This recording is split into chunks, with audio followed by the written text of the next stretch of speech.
So what's up? Rappersover30.com. We got the legendary Mr. Ellay Khule, a.k.a. Rifleman on here. And shit, we're gonna get right into it, man. So just straight out the gate, man. You know, I've been knowing you for many years, and you know, obviously some of the audience members, they're gonna know who you are, but can you tell the new listeners and the people who aren't aware about you, who is Ellay Khule, a.k.a. Rifleman? Well, I am a MC, producer from Los Angeles, California, South Central area, one of the Good Life MCs, and one of the world-renowned Project Blodians. Yeah, that's about it. Good Life Bully Hip Hop Clan. Those are my groups.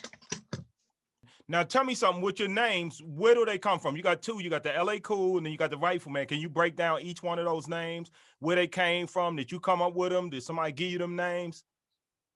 Rifleman came second. Ellay Khule came first. I had Ellay Khule since 1987, and I made it while I was in history class writing raps.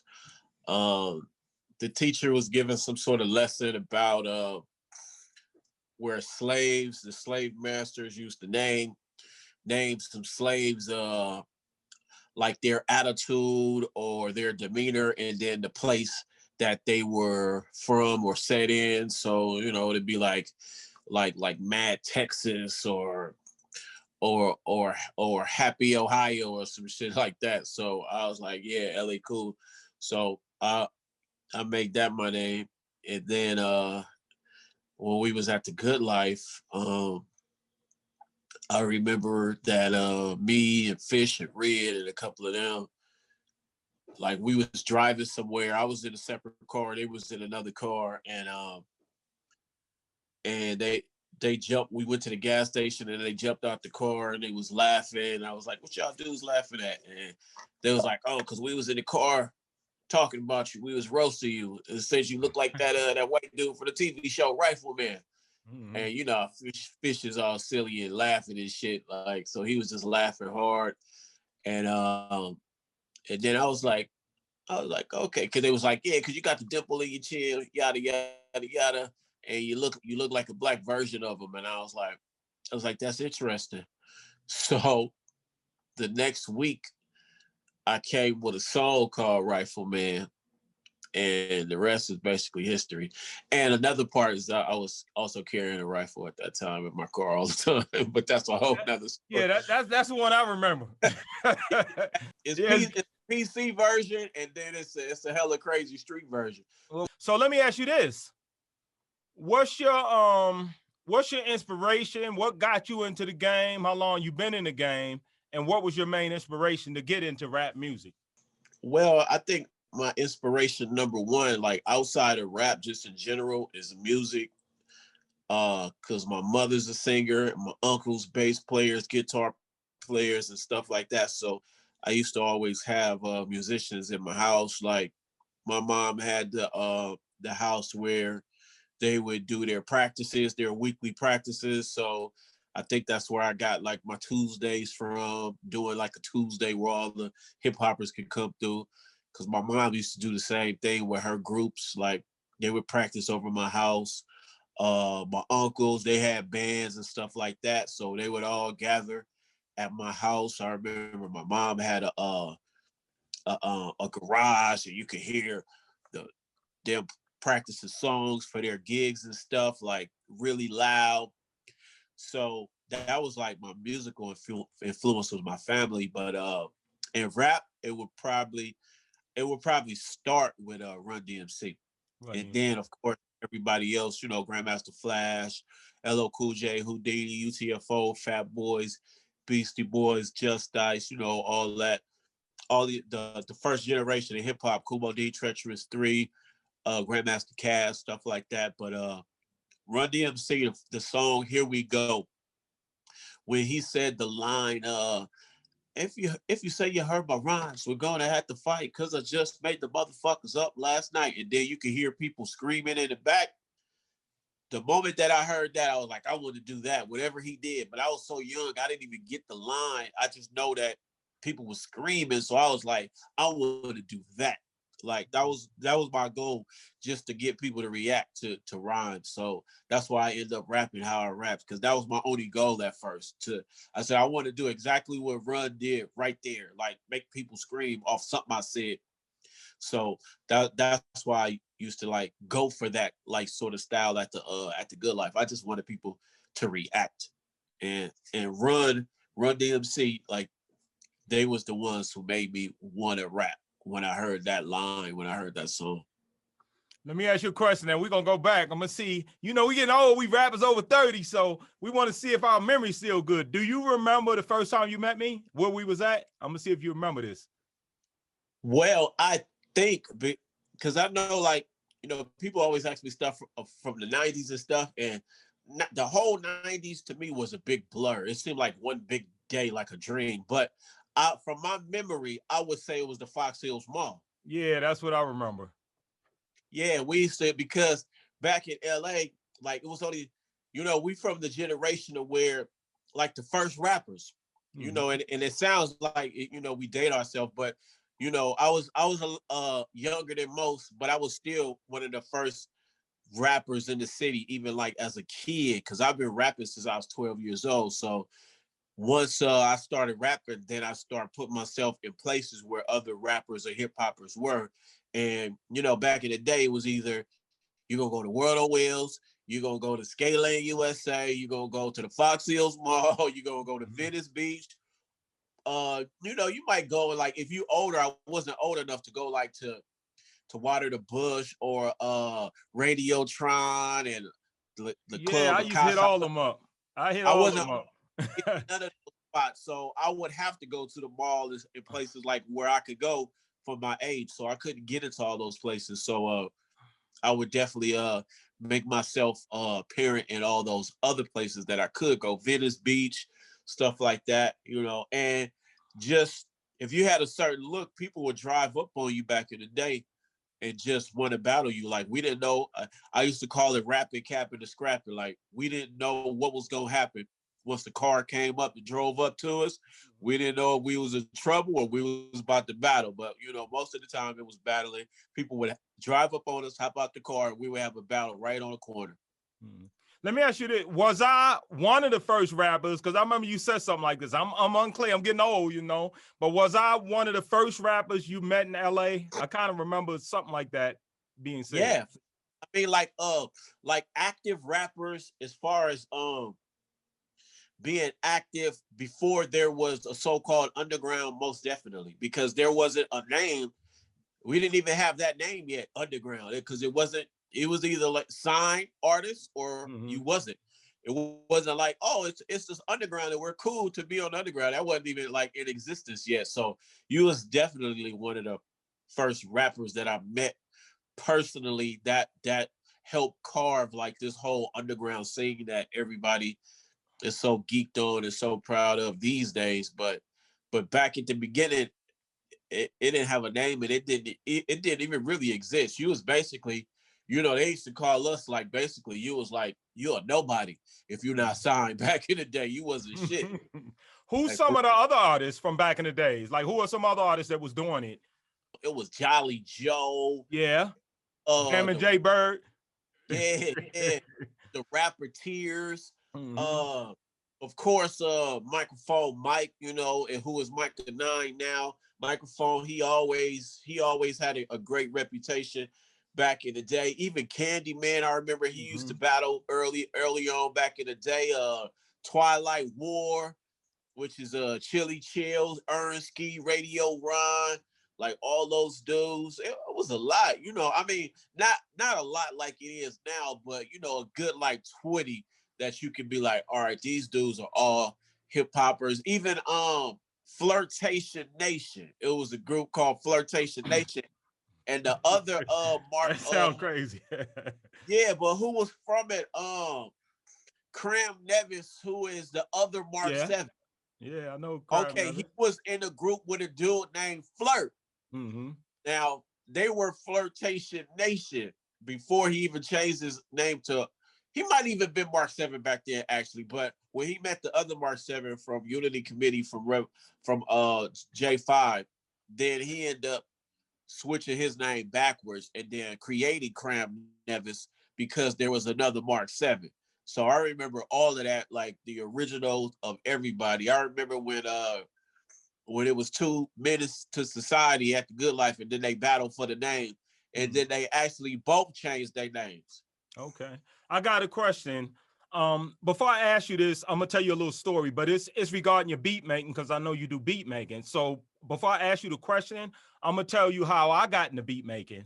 Okay, so I met Hen G, which he was with back then the New York City Spin Masters. They used to live off of like Vermont, and man, they was up by the 20 right before you get to the freeway on Vermont, the 10 freeway. And so he told me to come to his crib. Now, I don't know how much I told the story before, but I go over to his crib because he was feeling me from, I don't know, he saw me somewhere rapping, hey man, come over, I want to do you some beats.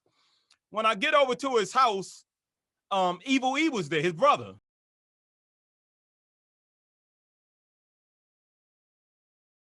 He threw me out, man. He said, man, get your ass up out of here. He threw me out, and I went home, and I wrote a rap called Your Beats Ain't Nothing.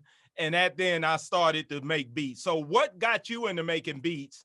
And like maybe what's some of your favorite equipment from back in the days? And what equipment are you using nowadays to make beats? That's an interesting story. I just put a Facebook post up the other day that was stating that I actually made beats before I ever started rapping. And I was a beatbox before I started rapping too. Like I said earlier, my mom, she's a musician, and she was in multiple groups. So, the area we stayed in, which was 112 from Broadway, was heavily, crazy at the time, right before the crack era, or a little bit during the crack era at the beginning of it. So it was times that we couldn't go outside a lot because it was like drive-by central and a lot of craziness going on. So my mom was smart. She just she bought me and my brother True a beat machine, a Casio. So SK1.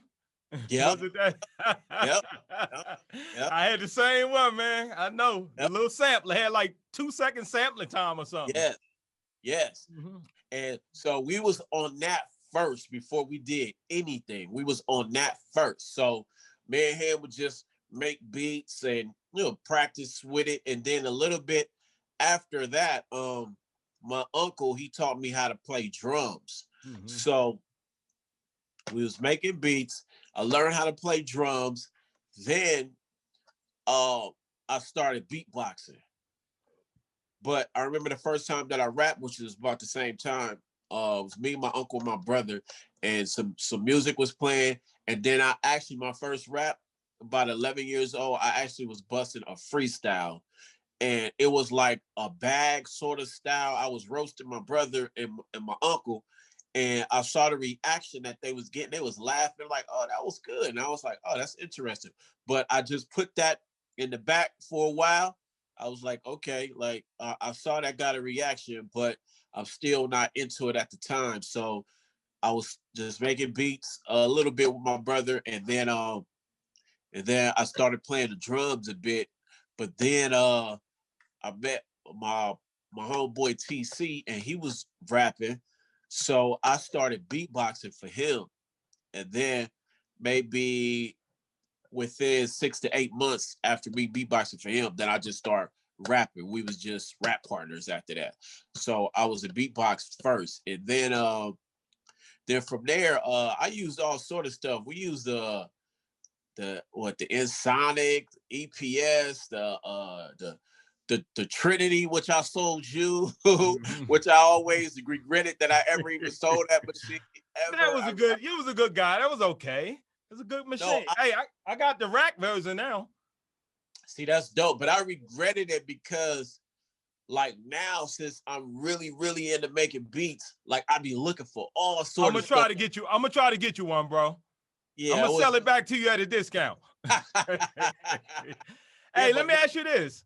Go ahead. So what were you recording on back then? You making the beats, you know, you told me some of the equipment, but what were you recording on back then? Because, you know, they didn't have, the computer wasn't that hot back then. So what were you We recording on? wasn't, we was just making the beats. We wasn't even recording back then. The first time we started recording was actually on the 4-track. We was still, cause you know, my brother's a DJ. So at this time he was buying all the equipment in the world. So I had a head start because my brother was the DJ. Like if it wasn't for True, like half of the stuff wouldn't have happened at all. Like the dude, he bought every record from every genre, every rap, everything from Florida to New York to Louisiana, whatever came out and it looked interested to him, he would buy the record. So we used to go to this place on it was in Hollywood on Santa Monica. It was one of the only places you could get a lot of equipment from. You talking about, was it Astros or Nadine's? You talking about Nadine's? Kahunga and Santa Monica, that's Nadine's. And then you had Astros, which was further like near the downtown area. I know, brother. Trust me, I know. Yeah, no, and what he used to do was he started working and he used to save up every bit of money that he had to build up his DJing empire. So he started getting 4-tracks, and I remember the first time we recorded, it was with a 4-track and a broken headphone set that we use one side as the microphone. You know, you break the headphones and you could talk inside the headphone part and use it as a mic with a sock over it. That was the first thing we did. We hung it up in the bathroom upside down, put the sock over it, and we start doing vocals like that. So that was the first time that we was recorded. And then once we realized that's what we was gonna be doing, then of course we started getting like those little cheap silver microphones and, you know, this bits and pieces, and every time we'll just get another piece of equipment, and we just built up to have something that you know, that sounds good after a minute. Now we're talking about what, like the late 80s, the early 90s, or what? Oh, very late, mid to late 80s, like 87-ish. Okay, so you've evolved since then, obviously, from beat maker, rapper, then you got engineering. I know some of your skills: engineering, mixing, mastering, recording, filmmaker, and apparel. You got your own company. You got Cali Classics, and what's your other company? The apparel company. You know, like when I put my records out now, it's Cali Classics Music. When I do my apparel, it's just Cali Classics Apparel. So everything Cali Classics, and my YouTube is Cali Classics TV. Well, my YouTube, where it's based around interviews, blogs, and skits, that's Cali Classics TV. But my music one is Riflemania TV. But I started Cali Classics because I wanted to and I'm talking about the YouTube.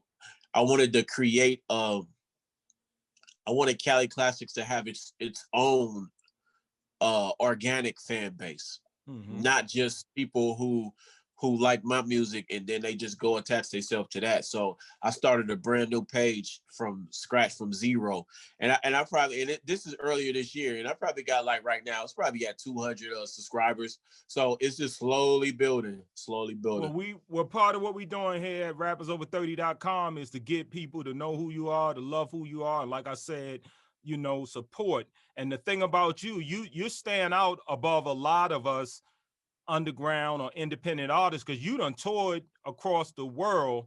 So tell us some places you've been, and out of them places you've been, what are some of your best places and favorite experiences overseas or wherever you may have been? Yeah, I spent a lot of time going back and forth. It's been mostly Europe. But for whatever reason, those Europeans love this underground music. I don't know why, but they really they spent like a whole decade getting a lot of us out there, a lot, you know, and they was going crazy trying to get us out there. So I probably been to Europe 4 times. And I've been all over Europe, actually. It would probably be easier to name the places over there that I haven't been, and that's like Russia, Greece, Italy, shit, that's about it. I've been to mostly all of the other places, including, of course, like France, all over Germany, um, where's Austria. Mm-hmm. You know, I've been all over there, like Bavaria. I've been all over Europe So a few times. when you guys went over there, you know, and it's a blessing, man, for y'all to have these fans and people that support you. And I know you got a diehard fan base. So when you was overseas, did y'all have an interpreter? Because I know I think I seen some videos before, and it looked like the people didn't even speak English. So how was that when you know to meet them people and they love you, but y'all don't really speak the same language? Did y'all have an interpreter or something? No, the funny thing about say like if you go to Germany, um, the funny thing about some of these places is you know how over here, when the Spanish people come over here, you know, we call it ESL. They have the same thing over there, but it's the Queen's English. So Mm-hmm. they take the Queen's English in school, most of them. Mm-hmm. So they know enough to speak to us for the most part. And also they know all the movies and music, which is weird. Like some of them pick up more from hip hop and from black movies than anything else. Like they know this stuff. I remember when I was in Berlin this one time, this guy who barely spoke any English, he came up to me and he was telling me how I was one of his favorite rappers, and he did one of my most intricate verses to me, damn near better than I could do it. But he did not speak more than 200 words of English at all. And I was really amazed, like, wow, but he knew my whole verse word for word. Mm-hmm. And I was like, that's incredible to me, because it's like, that's how they learn, you know, how to communicate with people who speak English is through the music. It's through movies and TV and things like that. And it's also, they learn the Queen's English in grade school. So out of all of the places you've been, which is your favorite and why? And what do you miss most about overseas? My favorite place might be Germany, and because you know I had a really good strong fan base down there for a while. I can also say Helsinki. I got a couple of encores down there, which was really good. You know, that made me feel like I've accomplished something, because once I got off the stage, they was like, Rifleman, Rifleman. So I had to go back out and rap again. And I was like, wow, this is really incredible. I remember that happened in Helsinki, Denmark. Mm-hmm. It was pretty dope out there too. Austria too. Austria was really dope too. Like I remember I had a little situation in France where I had said something to somebody in Germany. Oh, it was some girls talking crazy. You know how you on stage and people are really loud, like really close to the stage, but they're not even like paying any attention to what you're doing. Mm-hmm. So being for the good life, being for the Project Blow, I learned to incorporate that inside the show. So I started talking about them as I was rapping, and they didn't like it. So they Mm-hmm. got really mad and pissed off and left. And then, so I heard that like they had their brothers or something in Oh France, and they man. were mad at me, and they was up there when I got out on the stage. So we was all in the back. I think it was me, Riddler, Hines, Badru, and AC. So some some some something of that combination. And so we was back there, we was getting forks, wrapping them up, and like all sort of stuff. Cause I was like, I'm still gonna go out. I said, I'm not scared to go out. I said, hey, I'm from South Central, so this is not gonna scare me. So I went out, I had a fork wrapped up, had it in my pocket or whatever. But when I went out, I just did my thing. I went crazy. And I never even, nobody ever said nothing to me or approached me, so, or threw nothing on the stage or nothing crazy. So, but I was ready for anything, but Mm-hmm. it just didn't happen. But the promoter told us that there was some people in the front and they were mad that I said something to the girls in Germany, and now they gonna do something to me. So we was ready. So that was a crazy story out there. And I remember I had a fight out in in Berlin with it was because it was a promoter that they took some money from us from one show because we had a tour going on, and so one of the shows, like, we didn't get paid when we were supposed to. So, but the promoter was gonna be at another show a week later. So all the guys from Germany, and who was my boy Taklos, who was helping put the tour together and stuff, they said he was gonna be there. So when we get there, we gonna talk to him, so and so. So they saw him, they start talking to him. So they start arguing. It was really loud in the back, and we like, oh shit, it's going down. But they speaking what they call Deutsch, which is the German language. They're speaking in Deutsch. So we don't know what exactly they're saying, but we could tell by the tone and the energy that it's nothing positive. It's nothing gonna go right. So let me get this straight. So you got Taklos and some foreign people who got you guys, who booked you. Now they ready to go at it with some people over there for not paying you guys what they agreed to pay you. Okay, yep. Cool. Yeah. All right. So, but we was all, because we had a tour bus and all that. Only time I ever been on the tour bus with beds and stuff. This was really dope.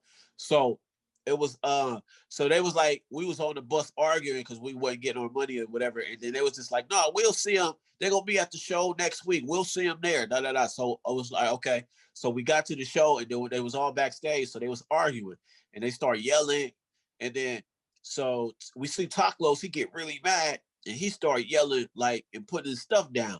So we asked him, well, what did the guy say? And then he said, tell this monkey to get out my face.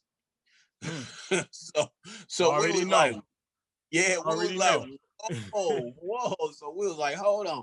So we was gonna let Taklos fight the dude. So I just went over there just to make sure everything was good.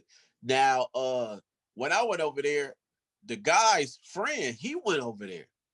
So I was like, hold on, bro. Like, this is one-on-one. You got to let them handle their business. And he was like, this is my friend. And I was like, well, this is my friend. And he was like, well, I don't give a fuck. And then I was like, well, I don't give a fuck. And he was like, I don't give a fuck. And then his last, I don't give a fuck was his last word, because you bombed.